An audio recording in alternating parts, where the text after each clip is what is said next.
ओम शांति। 2 नवंबर 2025 आज की अव्यक्त मुरली रंगीन बड़े बड़े अक्षरों में पढ़ें, सुने और मंथन करें। हम सभी प्रातः 4 बजे, 6 बजे, 8 बजे, शाम को 6 बजे, 4 बजे 4 बार मुरली मंथन करते हैं। आप जब भी सुविधा हो, जोड़ना चाहते हो तो इसी वीडियो के डिस्क्रिप्शन बॉक्स में लिंक दिया हुआ है। चारों समय रोजाना के लिए एक ही लिंक रहता है। यदि आपको जुड़ने में कठिनाई हो रही है तो इसी वीडियो में जो सामने आप देख रहे हैं, नीचे चलती हुई लाइन में व्हाट्सएप नंबर दिखाई दे रहा है, उस पर मैसेज करके आप लिंक पुनः मंगा सकते हैं, प्रश्न पूछ सकते हैं। आपके पास कोई सुझाव है तो वो सुझाव भी दे सकते हैं। अच्छा, आज की मुरली का विषय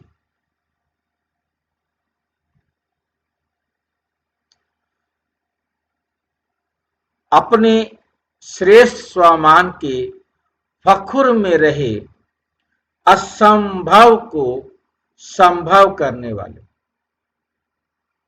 अपने श्रेष्ठ स्वमान के फखुर में रहे असंभव को संभव करते बेफिक्र बादशाह बनो। ये मुरली बाबा ने चलाई थी 31 अक्टूबर 2007।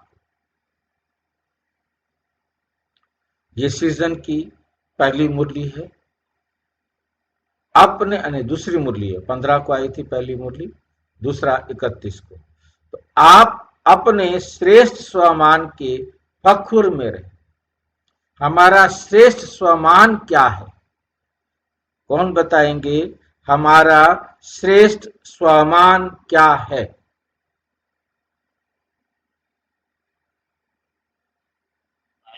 मैं परमपिता परमात्मा की संतान हूं। मैं ईश्वरीय संतान हूं। सारे संसार के मालिक की संतान हूं, जिसकी एक झलक देखने के लिए एक एक आत्मा तरसती है। मैं उसकी संतान, जो ज्ञान का सागर है, शांति का सागर है, प्रेम का सागर है, सुख का सागर है, आनंद का सागर है, सर्व गुणों का देने वाला है, सारे संसार को पतित से पावन बनाने वाला है, सारे संसार के डूबे हुए बेड़े को, सारे संसार के डूबे हुए बेड़े को पार लगाने वाला है।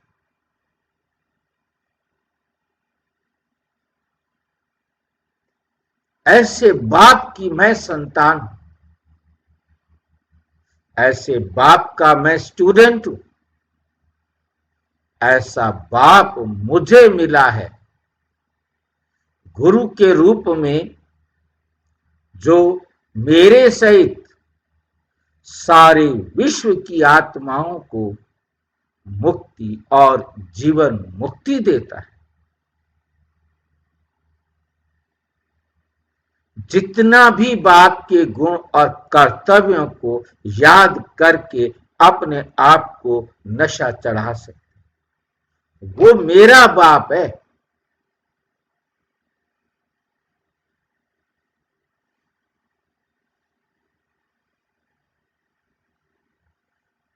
इस नशे में रहने से असंभव को संभव करते। जिसको ये नशा रहता है वही केवल असंभव को संभव कर सकता है। जिसको ये नशा नहीं है वो असंभव को संभव नहीं कर सकता।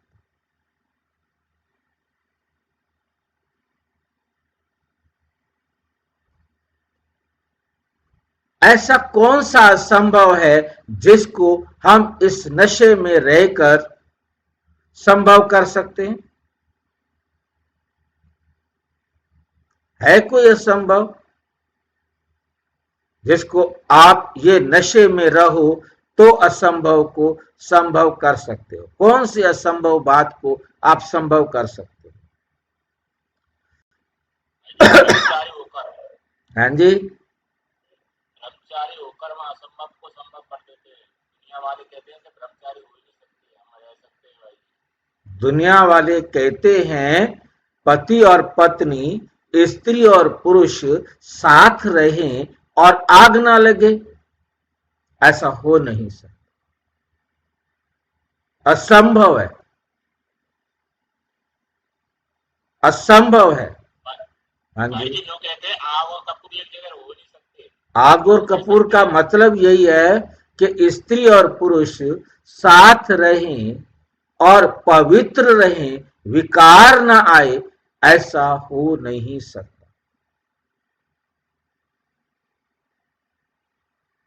और उसको संभव कर सकते हैं, उसके लिए बीच में बाबा को रख देंगे तो, इस नशे में रहेंगे तो, बाबा को अपने साथ रखेंगे तो रह सकते। और असंभव से संभव क्या है?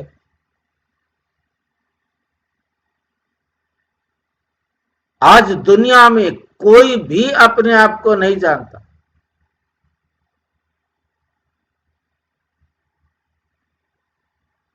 दुनिया भर के तीर्थ करके, दुनिया भर के शास्त्र पढ़ के, दुनिया भर के ग्रंथ पढ़ के, दुनिया भर की जो भी दुनिया में हमारे बुजुर्गों ने, सियानों ने, समझदार लोगों ने जो भी रास्ते दिखाए, किसी ने भी नहीं समझा पाए, ना समझ पाए कि हम आत्मा।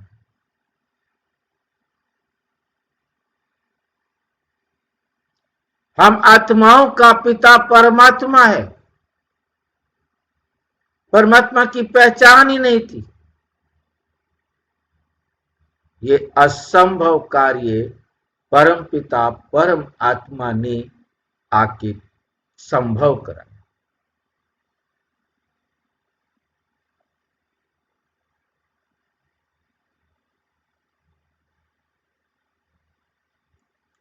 सारी दुनिया इस नर्क की दलदल में फंसती जा रही थी, और दलदल में जो फंस गया वो निकल नहीं सकता। उसके लिए तिनके का सहारा बाबा ही आकर बनते। तिनके का मतलब ये कि दलदल के अंदर कोई चला गया है, उसे बचा सकता है तो कोई ऐसा पेड़ हो वहां पर जिसकी डाली उसके हाथ में आ जाए और वो उसको पकड़ के खड़ा रहे तो खड़ा रह सकता है, नहीं तो जितना हिलेगा उतना दलदल में डूबता जाएगा। कोई स्थिर चीज उसके हाथ में आ जाए, कोई भी जो स्थिर हो, तो वो अपने आप को उसको पकड़ ले तो रुक सकता है, नहीं तो यदि वो हिला भी तो वो नीचे जाएगा।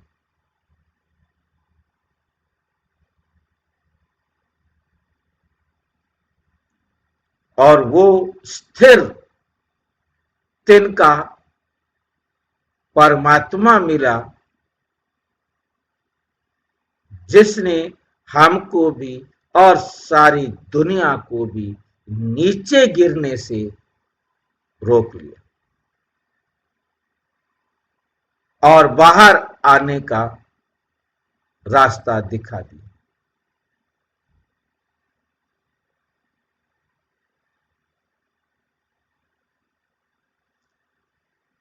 दलदल में से निकलने की विधि बता दी। क्या विधि बताई? तुम आत्मा हो। छोड़ दो इस शरीर, न्यारे हो जाओ। ये शरीर आपके पीछे आएगा, इसको मत देखो। तुम अपने में इन गुणों को धारण करो,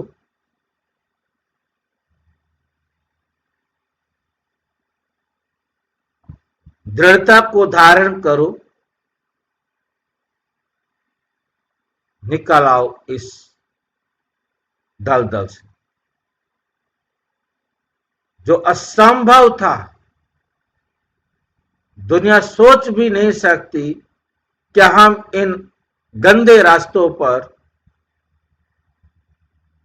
जो भ्रष्टाचार, अत्याचार, जंगल राज, दुनिया भर का जो भी काम, क्रोध, लोभ, मोह, अहंकार से हो सकता है, उससे हम असंभव को संभव करके बाहर निकला। कौन कितना निकला है ये याद रखना है, वो अपने ही पुरुषार्थ से निकला और निकलेगा भी अपने पुरुषार्थ से। तो जो दुनिया का सबसे बड़ा असंभव कार्य है, वो परमात्मा ने संभव कर दिया। न केवल एक आत्मा की, सारी आत्माओं, नैयाओं की का बेड़ा पार करते।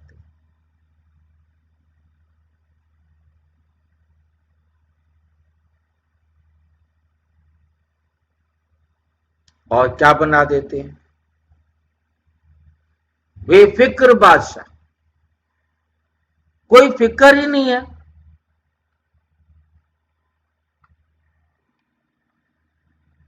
कोई फिक्र ही नहीं है,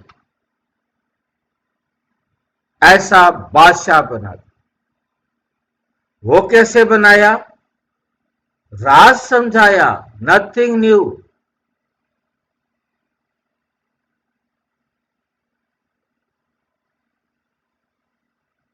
कोई गलती हो ही नहीं सकती। Right is right, wrong is also right. तो सब असंभव क्या कर दिया? संभव। कोई फिक्र ही नहीं, जो हो रहा है अच्छा हो रहा है, जो हुआ अच्छा हुआ, जो होगा अच्छा होगा, फिर मैं दुखी क्यों भाई? फिक्र किस बात की? गलती हो नहीं सकती, अन्याय हो नहीं सकता,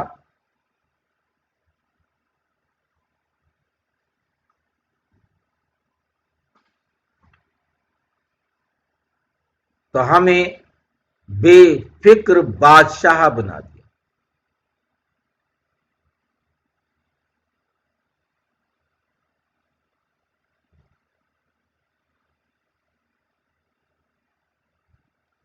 आज बाप दादा अपने चारों ओर के श्रेष्ठ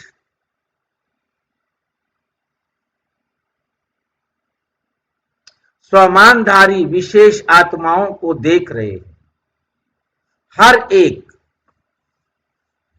हर एक बच्चों का स्वमान इतना विशेष है, जो विश्व में कोई भी आत्मा को नहीं है। आप सभी विश्व की आत्माओं के पूर्वज भी हो, पूज्य भी हो। सृष्टि के वृक्ष की जड़ में आप आधार मूर्त हो। सारे विश्व के पूर्वज पहली रचना हो। बाप दादा हर एक बच्चे की विशेषता को देख खुश होते। सारे विश्व के पूर्वज पहली रचना हो,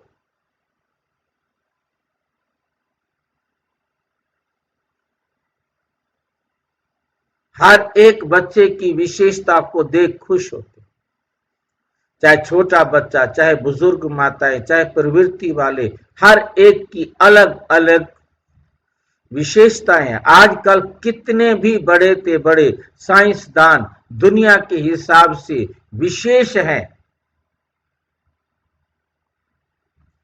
जो विशेषताएं आजकल कितनी भी बड़े से बड़े साइंसदान, बड़े से बड़े साइंसदान हैं, दुनिया के हिसाब से विशेष हैं, जो प्रकृति जीत तो बने, चंद्रमा तक भी पहुंचे। प्रकृति जीत बनने का मतलब क्या था?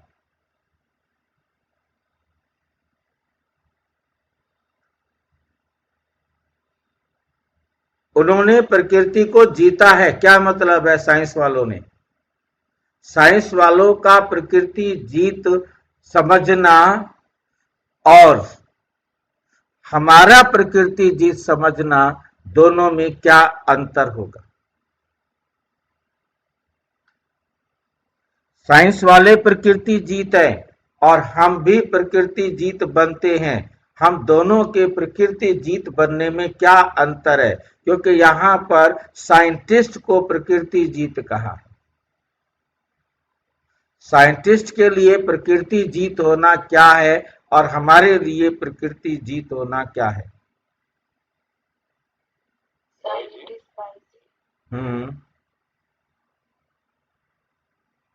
साइंटिस्ट जो है, हाँ जी, वो आर्टिफिशियल रेंज जैसे करवा लेते हैं, वो उस तरह से प्रकृति और भी कुछ कर सकते हैं। जी, और भी कुछ कर सकते हैं प्रकृति को। और भी इस तरह मैंने एग्जांपल दिया है।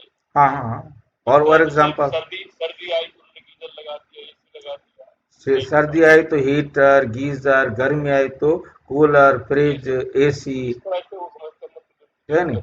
हमने प्रकृति को जीत पा लिया।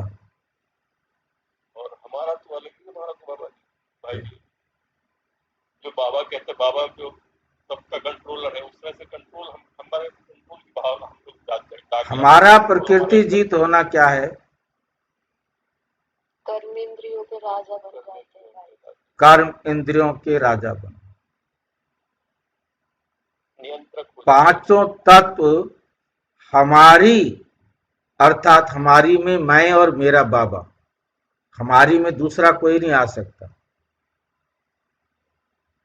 मैं और मेरा बाबा, हमारी जो श्रीमत है उस पर ही केवल हमें चलना है।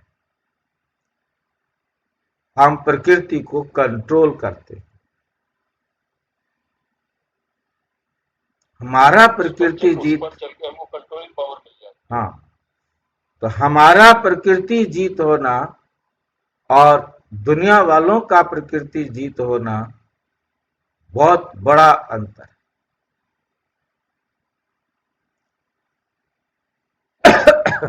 उनके प्रकृति जीत होने में दुख है।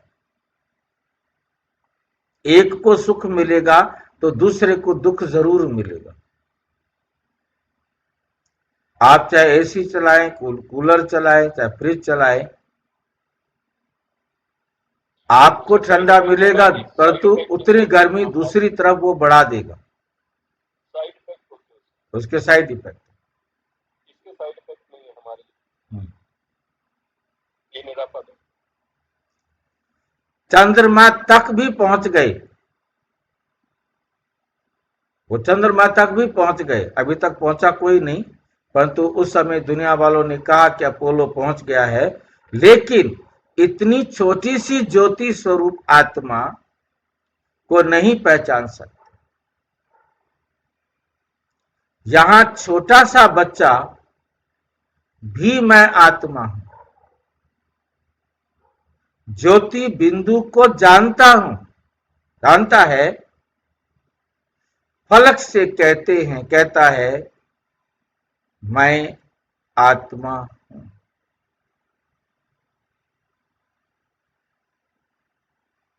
कितने भी बड़े महात्माएं हैं,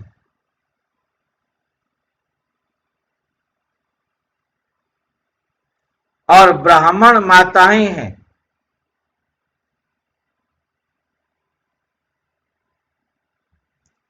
माताएं फलक से कहती हैं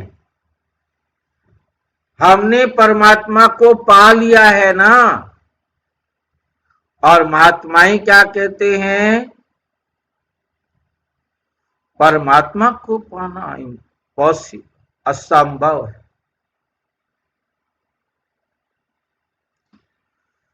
प्रवृत्ति वाले चैलेंज करते हैं कि हम सब प्रवृत्ति में रहते, साथ रहते, पवित्र रहते हैं, क्योंकि हमारे बीच में बाप है।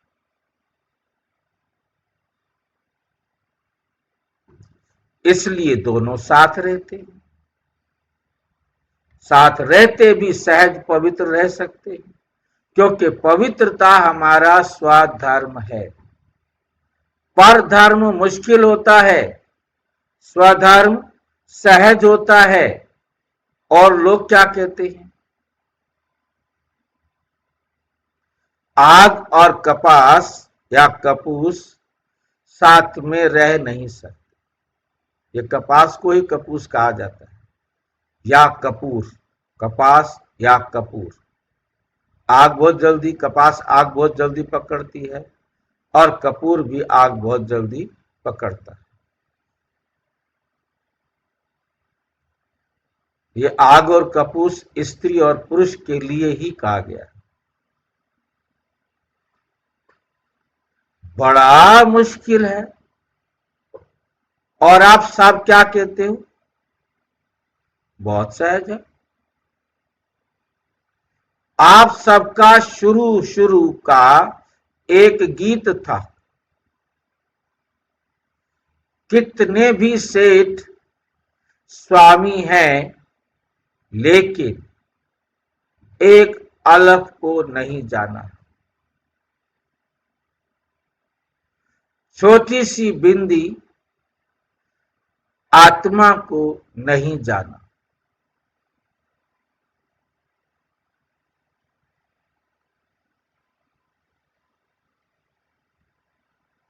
लेकिन आप सभी बच्चों ने जान लिया, पा लिया। इतना निश्चय और फखुर से बोलते हो।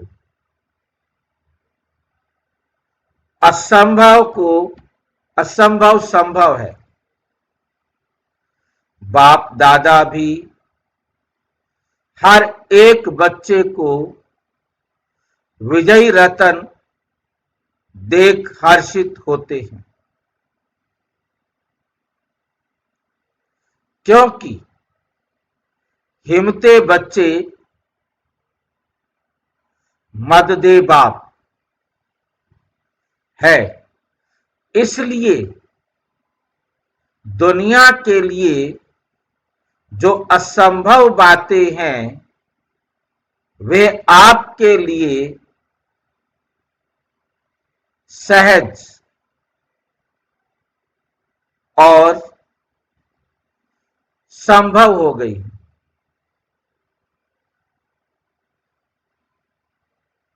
फखुर रहता है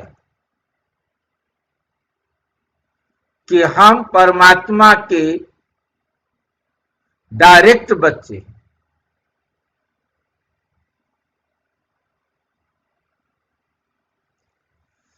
इस नशे के कारण, निश्चय के कारण, परमात्म बच्चे होने के कारण माया से भी बचे हुए हो। बच्चा बनना अर्थात सहज बच जाना। तो बच्चे हो और सब विघ्नों से, समस्याओं से बचे हुए हो।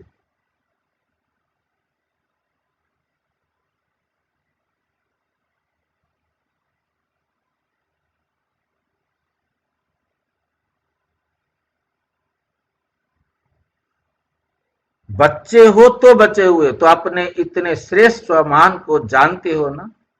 क्यों सहज है? क्योंकि आप साइलेंस की शक्ति द्वारा परिवर्तन शक्ति को कार्य में लगाते, नेगेटिव को पॉजिटिव में परिवर्तन कर लेते हो।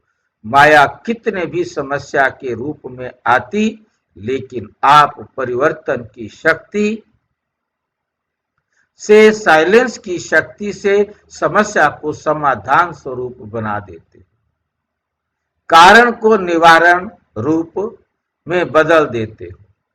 है ना इतनी ताकत? कोर्स में कराते हो ना, नेगेटिव को पॉजिटिव करने की विधि सिखाते हो। ये परिवर्तन शक्ति बाप द्वारा वर्षे में मिली है। एक ही शक्ति नहीं, एक ही शक्ति नहीं, सर्व शक्तियां परमात्मा वर्षा मिला है। इसलिए बाप दादा हर रोज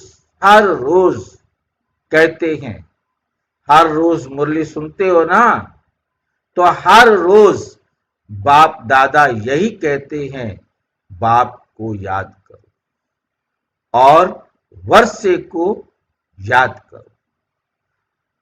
बाप की याद भी सहज क्यों आती है? जब वर्षे की प्राप्ति को याद करते तो बाप की याद प्राप्ति के कारण सहज आ जाती है। बाप की याद प्राप्ति के कारण सहज आ जाती है। हर एक बच्चे को ये फख्र रहता है, दिल में गीत गाते हैं, पाना था वो पा लिया। सभी के दिल में ये स्वतः ही गीत बजता है ना, फख्र है ना। जितना इस फख्र में रहेंगे तो बेफिक्र होंगे। अगर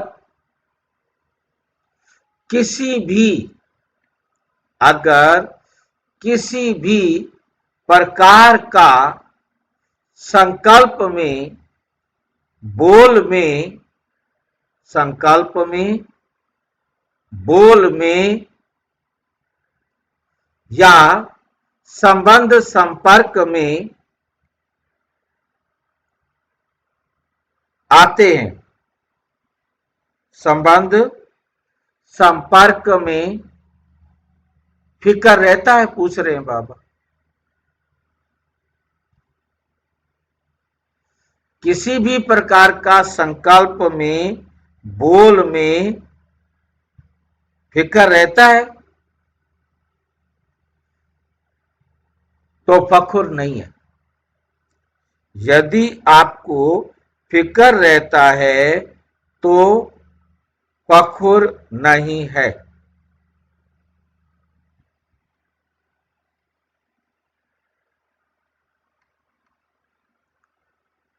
बाप दादा ने बेफिक्र बनाया, बाप दादा ने बेफिक्र बनाया।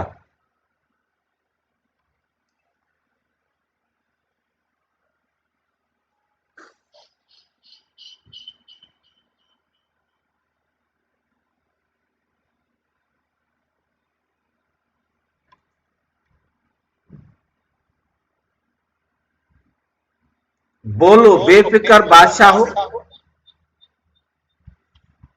बोलो, बेफिक्र बादशाह हो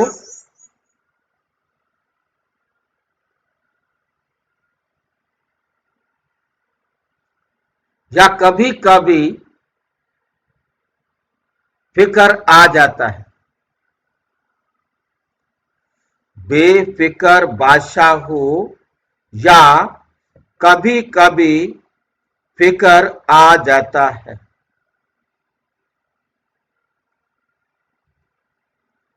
बाप दादा ने कह दिया है, बाप दादा ने तो कह दिया है, सब फिक्र व किसी भी प्रकार का बोझा है तो बाप दादा को दे दो। कोई भी फिक्र आपके पास है, हम अपनी फिक्र बाबा को कैसे दे सकते हैं?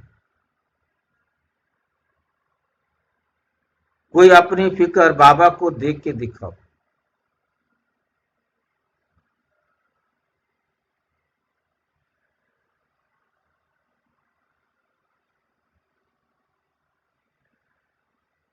किसी को फिक्र है नहीं? एक झूठी फिक्र सोचो और वो बाबा को दे के दिखाओ।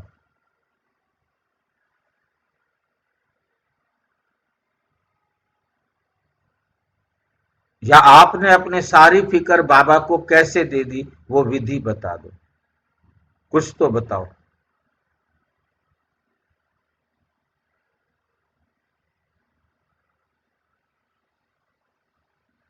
आवाज आ रही है ना? भाई जी, हम्म। भाई जी, जब बाबा के श्रीमत पर हम चलने लग जाते हैं, समझने लग जाते हैं और अच्छी तरह से धारण करने लगते हैं, तो हमें किसी बात की फिक्र ही नहीं होती। हम कर्मों की गति को समझने लग जाते हैं। ऐसी कौन सी बात आपको समझ में आ गई है जो आपको फिक्र ही नहीं होती है? भाई जी, बाबा की श्रीमत से मेरेपन से मुक्ति भी मिल जाती है ना। मुझे मेरेपन से मुक्ति नहीं, मुझे फिक्र बताओ, आपको फिक्र क्यों नहीं होती? कौन सी ऐसी बात आपको समझ में आ गई है, मुझे बता दो ताकि मुझे भी फिक्र ना हो। मैं तो फिक्रों में मरा जा रहा हूं। तीसरी माँ का ज्ञान हो जाता भाई जी। हाँ जी, हाँ जी, एक एक बोलो। हाँ जी। तीसरी माँ का ज्ञान हो जाता है। तीसरी माँ है ड्रामा।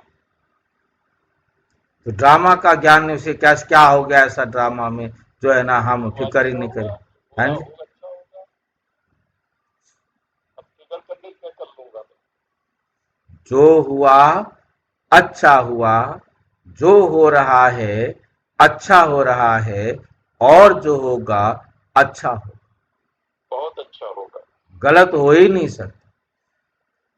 फिक्र हमें होती है भाई भविष्य जी, की। हाँ जी। भाई जी, जब हम समझ जाते हैं कि हमने दुख दिया है इसलिए हमें दुख मिल रहा है, तो फिर हम फिक्र नहीं करते, दुखी ही नहीं होते। उसी के लिए ही ये बात थी कि जो होगा वो अच्छा ही होगा। Right is right, wrong is also right. ये दो बातें जी। समझ में आ जाती हैं। जब है ही अच्छा फिर क्यों दुखी भाई? कोई गलत हुआ है क्या? तीसरा एग्जाम्पल आप दे सकते हैं, होनी होकर रहे, अनहोनी ना हो। कभी अनहोनी होती नहीं, दुखी तो तब हो, चिंता ताकि कीजिए जे अनहोनी हो। अनहोनी तो होती ही नहीं है, हम क्यों चिंता करें, क्यों फिक्र करें? होनी होकर के रहेगी, उसको परमात्मा भी नहीं रोक सकता, कोई भी नहीं रोक सकता। फिर जब कोई उसे रोक नहीं सकता, फिर मैं उसकी टेंशन किस बात की लूं, चिंता किस बात की करूं? होनी होकर रहे, अनहोनी ना होए। चिंता ताकि कीजिए जे अनहोनी हो। अनहोनी तो हुई नहीं है, फिर मैं किस बात की चिंता करूं? अनहोनी हो नहीं सकती, किस बात की चिंता करूं?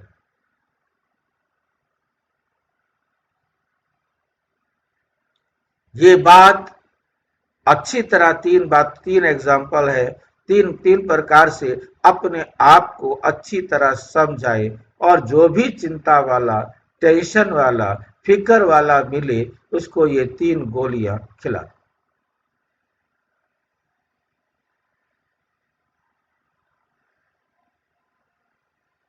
अच्छी तरह बैठकर अपने सामने खिलाना, ताकि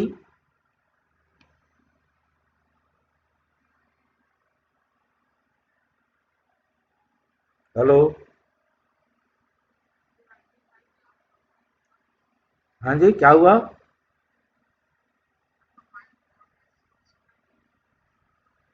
माइक बंद है।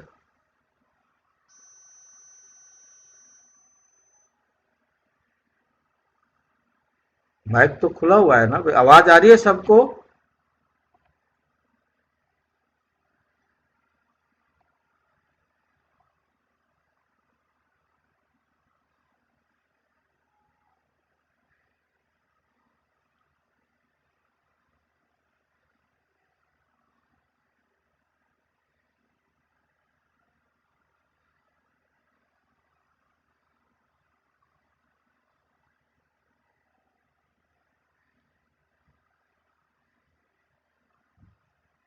आवाज आ रही है?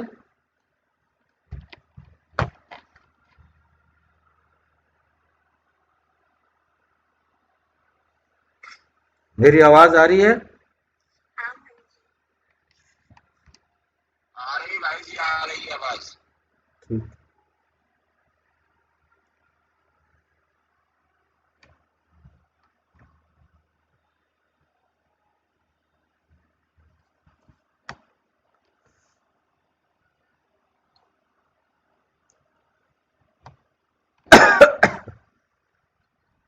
अपने सारे बोझ इसी प्रकार से बाबा को देने। अब फिक्र वाली बात तो समझ में आ गई, परंतु बोझ कैसे दे देवें? बोझ देने के लिए भी कोई फार्मूला बताया बाबा ने?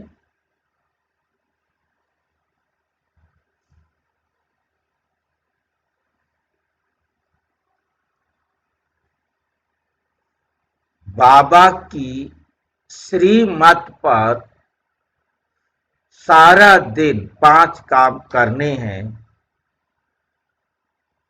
तो आपके ऊपर कोई बोझ नहीं रहेगा।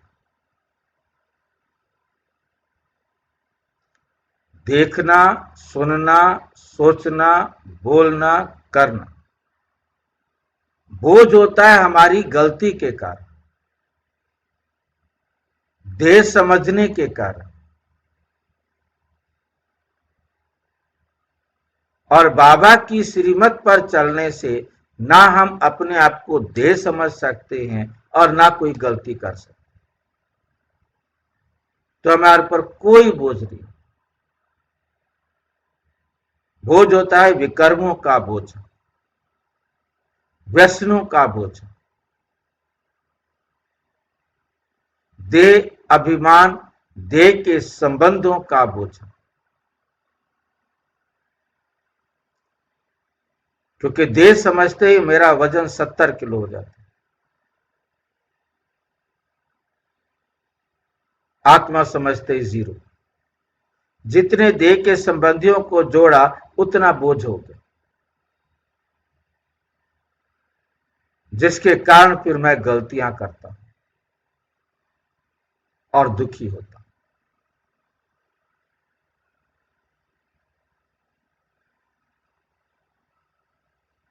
बाप सागर है ना, तो बहुत सारा समा जाएगा। कभी बाप दादा बच्चों का एक गीत सुन के मुस्कुराते हैं, पता है कौन सा गीत है? बच्चे कहते क्या करें, कैसे करें? अरे मेरी श्रीमत पर चल रहे होते तो क्या कहते, ऐसे करें, ये करें। तो बाबा को तरस आता है ऐसे बच्चों पर। मुस्कुराने का मतलब है तरस आना।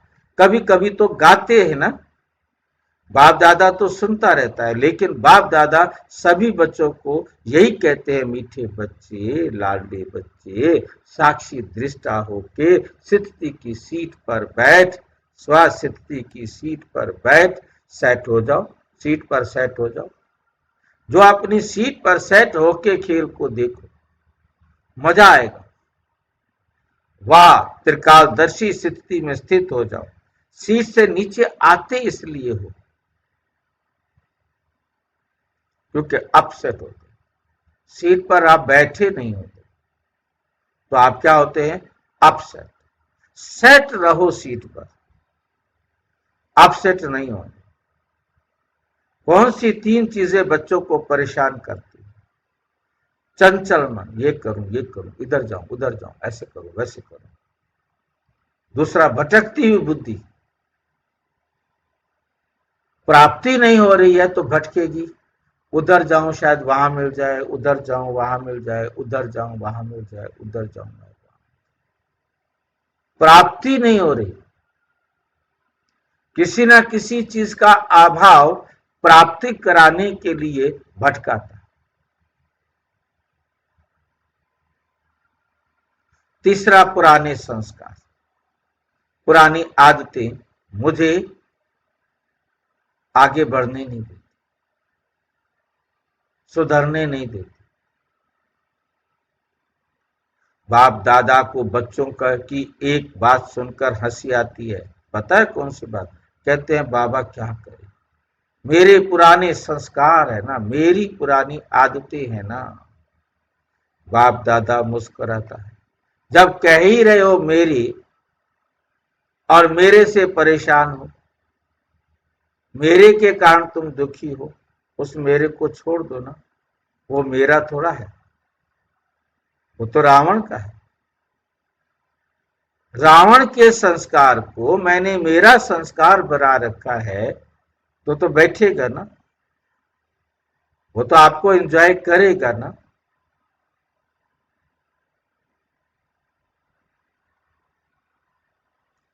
तो मेरे पर तो अधिकार होता ही है। जब पुराने संस्कार को मेरा बना दिया तो मेरा तो जगह लेगा ना। क्या ये ब्राह्मण आत्मा कह सकती है मेरे संस्कार है? रावण के संस्कार को मेरा मेरा कैसे कहते? मेरे ने अपनी जगह बना दी। आप ब्राह्मण मेरा नहीं कह सकते। ये पास्ट जीवन का संस्कार है, ये देह का संस्कार है, ये शूद्र जीवन के संस्कार है, ब्राह्मण जीवन के संस्कार नहीं है। तो मेरा मेरा कहा तो वो भी मेरे अधिकार से बैठ गए। ब्राह्मण जीवन का के श्रेष्ठ संस्कार जानते हो ना, और ये संस्कार जिनको आप पुराने कहते हो वे भी पुराने नहीं है। आप श्रेष्ठ आत्माओं को का पुराने ते पुराना संस्कार अनादि और आदि संस्कार है। ये तो द्वापुर मध्य के संस्कार हैं, तो मध्य के संस्कार को बाप की मदद से समाप्त कर देना कोई मुश्किल नहीं।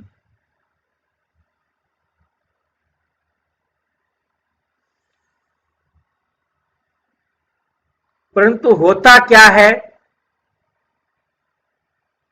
बाप जो सदा आपके साथ कंबाइंड है उसे कंबाइंड जान सहयोग नहीं लेते। कंबाइंड का अर्थ है समय पर सहयोगी। कंबाइंड का मतलब क्या है? वो मेरे साथ मेरे काम ना आए, मेरे साथ है किस लिए? मेरे साथ कोई गया हो और वहां मुझे कुछ हो जाए और वो मेरी हेल्प ना करे, फिर वो मेरे साथ गया क्या? कौन है वो मेरे लिए? किस लिए है वो मेरे लिए?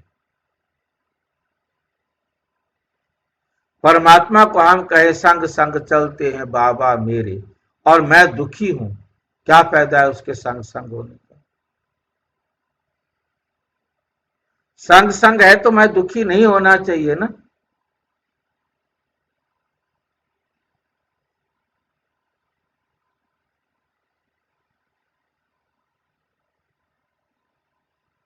जब वो मेरे कंबाइंड है, मेरे साथ है, तो फिर मैं दुखी क्यों हुआ? वो मेरे साथ नहीं है। मैं दुखी हो ही नहीं सकता यदि बाबा मेरे साथ। बाबा मेरे साथ हो तो मैं दुखी नहीं हो सकता।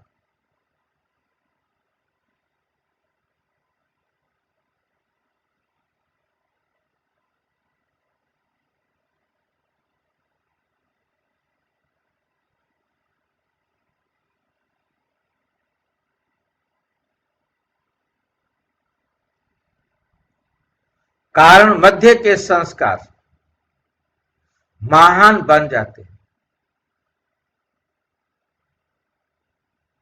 जो द्वापर युग के संस्कार हैं वो महान बन जाते हैं। उनको छोटा करो, उनको हटाओ और आदि के संस्कार पुनः जागृत करो। बाप दादा जानते हैं कि सभी बच्चे बाप के प्यार के पात्र हैं, अधिकारी हैं। बाबा जानते हैं कि प्यार के कारण ही सभी पहुंच गए हैं, चाहे विदेश से आए हैं चाहे देश से आए हैं, लेकिन सभी पहुंच गए। बाप दादा भी जानते हैं प्यार में मेजोरिटी पास है, विदेश से प्यार के प्लान में पहुंच गए हैं। बोलो, सभी प्यार की डोर में बंधे हुए पहुंच गए हो ना।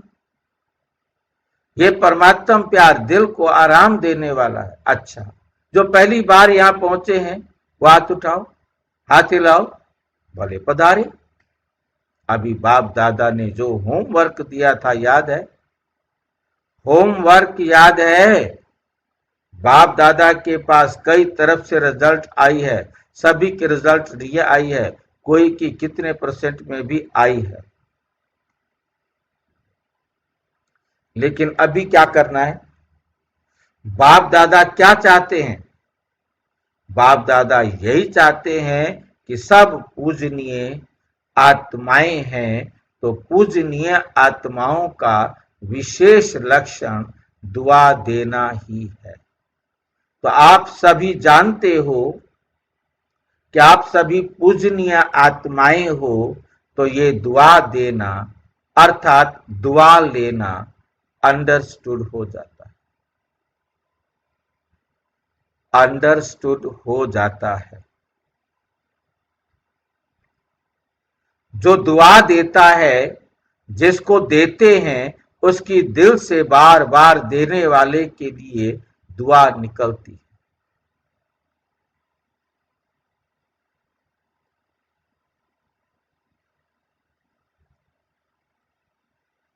तो हे पूज्य आत्माएं, आपका तो निज संस्कार है दुआ देना, अनादि संस्कार है दुआ देना। जब आपके जड़ चित्र भी दुआ दे रहे हैं, तो आप चैतन्य पूज्य आत्माओं का तो दुआ देना ये नेचुरल संस्कार है। इसको कहो मेरा संस्कार। मध्य द्वापर के संस्कार नेचुरल और नेचर हो गए। वास्तव में ये संस्कार दुआ देने के नेचुरल नेचर है। जब किसी को दुआ देते हैं तो वे आत्मा कितनी खुश होती है। वे खुशी का वायुमंडल कितना सुखदायी होता है।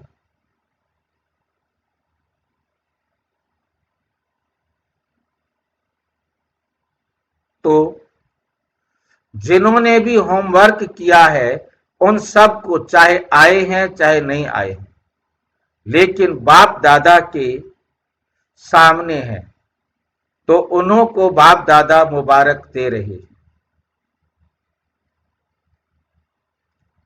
होमवर्क किया है तो उसे अपनी नेचुरल नेचर बनाते हुए आगे भी करते कराते रहना।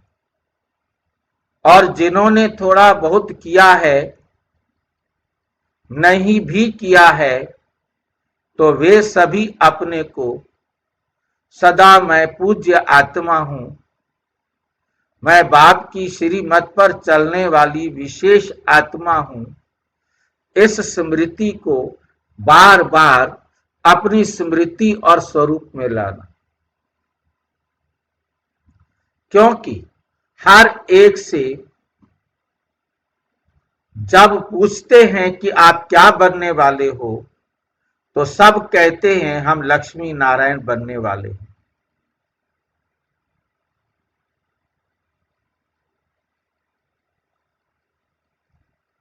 राम सीता में कोई नहीं हाथ उठाता। जब लक्ष्य है 16 कला बनने का, तो 16 कला अर्थात परम पूज्य आत्मा का कर्तव्य ही है दुआ देना। ये संस्कार चलते फिरते सहज और सदा के लिए बनाओ। हो ही पूज्य, हो ही 16 कला लक्ष्य, तो यही है ना। बाप दादा खुश है कि जिन्होंने भी किया है उन्होंने अपने मस्तक में विजय का तिलक बाप द्वारा लगा दिया। अरे लाइन समझ में आई है? जिन्होंने बाबा की श्रीमत पर अपने आप को 16 कला संपन्न बना लिया, उसने विजय का तिलक बाबा के द्वारा खुद को लगवा लिया।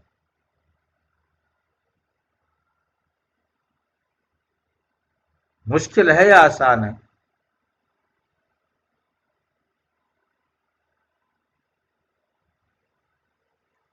मुश्किल है या आसान?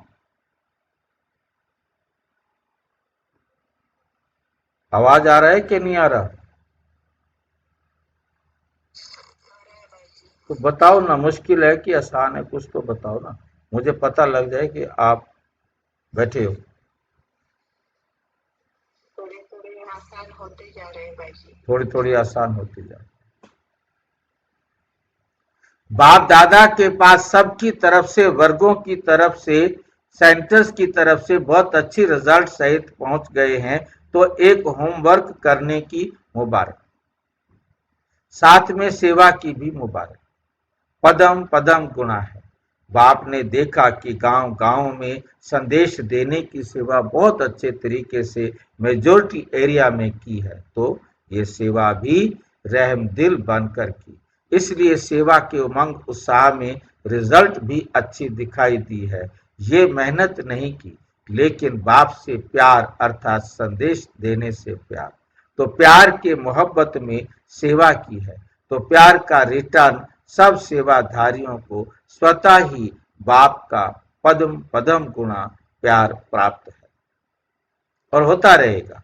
साथ में सभी अपनी प्यारी दादी को बहुत स्नेह से याद करते हुए दादी को प्यार का रिटर्न दे रहे हैं। ये प्यार की खुशबू बाप दादा के पास बहुत अच्छी तरह से पहुंच गई है।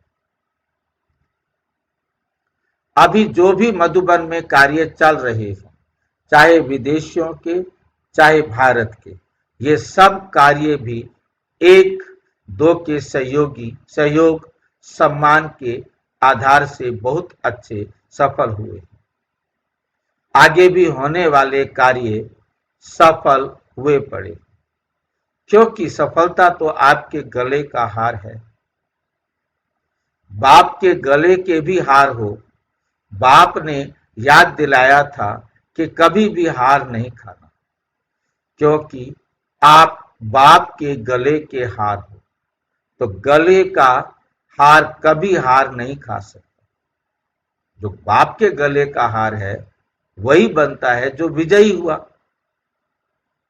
वो बाप के गले का वैजंती माला का विष्णुपुरी का मालिक बनेगा। वो हार कैसे खाएगा? तो हार बनना है या हार खाना है? नहीं ना, हार तो नहीं खानी ना। हार बनना अच्छा है ना, तो हार कभी नहीं खाना। हार खाने वाले तो अनेक करोड़ों आत्माएं हैं। आप हार बन के गले में पिरोए गए हो।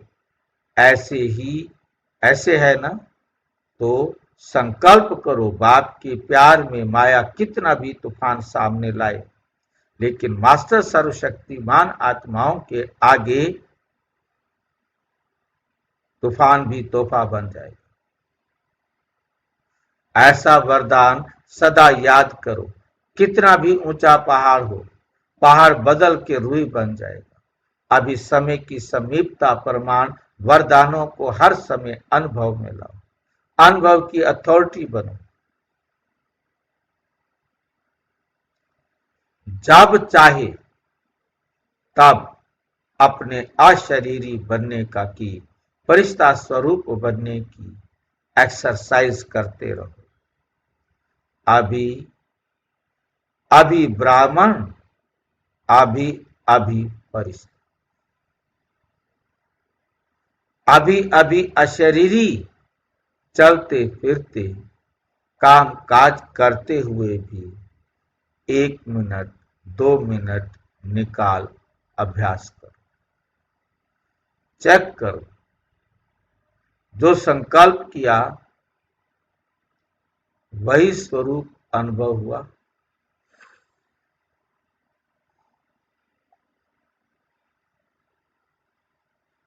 अच्छा, चारों ओर के सदा श्रेष्ठ स्वमानधारी, सदा स्वयं को परम पूज्य और पूर्वज अनुभव करने वाले, सदा अपने को हर सब्जेक्ट में अनुभवी स्वरूप बनाने वाले, सदा बाप के दिल तख्त नशीन, भ्रिकुटी के तख्त नशीन, सदा श्रेष्ठ स्थिति के अनुभवों में स्थित रहने वाले, चारों ओर के सभी बच्चों को याद, प्यार और नमस्ते। हम बच्चों की भी बाप दादा को नमस्ते नमस्ते नमस्ते। सभी तरफ से सभी के पत्र, ईमेल, समाचार सभी मिले। बाप दादा के पास पहुंच गए हैं तो सेवा का फल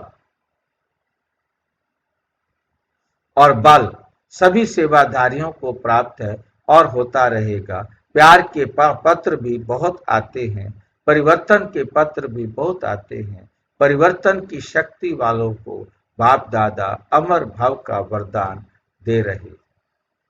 जिन सेवाधारियों ने श्रीमत को पूरा फॉलो किया है, ऐसे फॉलो करने वाले बच्चों को बाप दादा कहते। सदा फरमान बर्दाश्त बच्चे वहां बाप दादा ये वरदान दे रहे।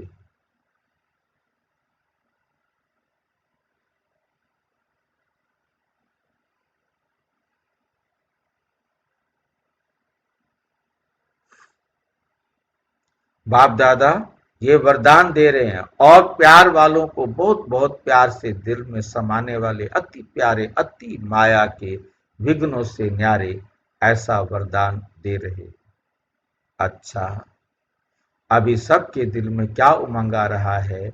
एक ही उमंग, बाप समान बनना ही है ना। ये उमंग पांडव हाथ उठाओ, बनना ही है। देखेंगे, बनेंगे, गेगे नहीं करना, लेकिन बनना ही है। पक्का पक्का? हाँ जी। अच्छा, हर एक अपना ओके का कार्ड अपने टीचर के पास चार्ट के रूप में देते हो? देते रहना, ज्यादा नहीं लिखो, बस एक कार्ड ले लो, कागज का टुकड़ा ले लो, उस पे ओके लिखो। यदि ओके नहीं हो तो लाइन लगाओ।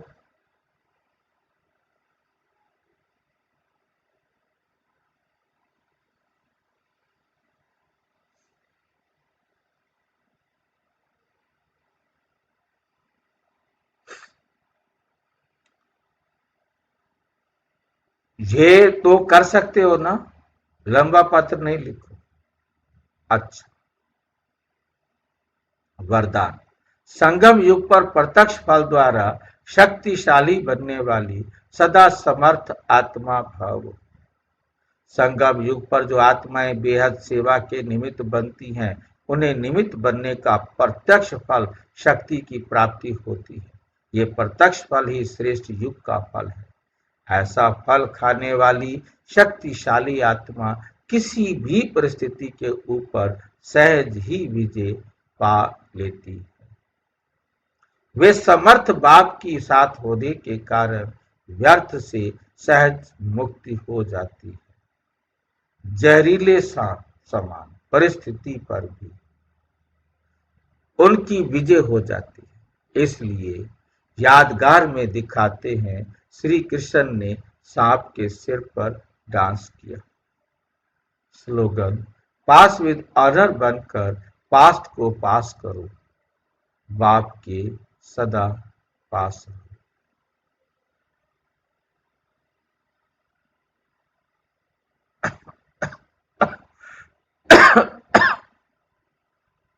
अव्यक्त इशारे, अशरीरी व विदेही स्थिति का अभ्यास बढ़ाओ। जैसे बाप दादा अशरीरी से शरीर में आते हैं, वैसे ही बच्चों को भी अशरीरी होकर के शरीर में आना है। अव्यक्त स्थिति में स्थित होकर फिर व्यक्त में आना है। जैसे इस शरीर को छोड़ना और शरीर को लेना, ये अनुभव सभी को है। ऐसे ही जब चाहो तब शरीर का भान छोड़कर अशरीरी बन जाओ, और जब चाहो तब शरीर का आधार लेकर कर्म करो। बिल्कुल ऐसे ही अनुभव हो जैसे ये स्थूल चोला अलग है और चोले के धारण करने वाली मैं आत्मा अलग हूं। अच्छा, ओम शांति। और विस्तार से जानने के लिए प्रजापिता ब्रह्मा कुमारी ईश्वरीय विश्वविद्यालय के किसी भी सेवा केंद्र पर संपर्क करें, और यदि कोई प्रश्न है तो 9213106986 पर केवल RTI करें या टेलीग्राम करें। 9650692270 पर केवल व्हाट्सएप करें, फोन नहीं। ओम शांति।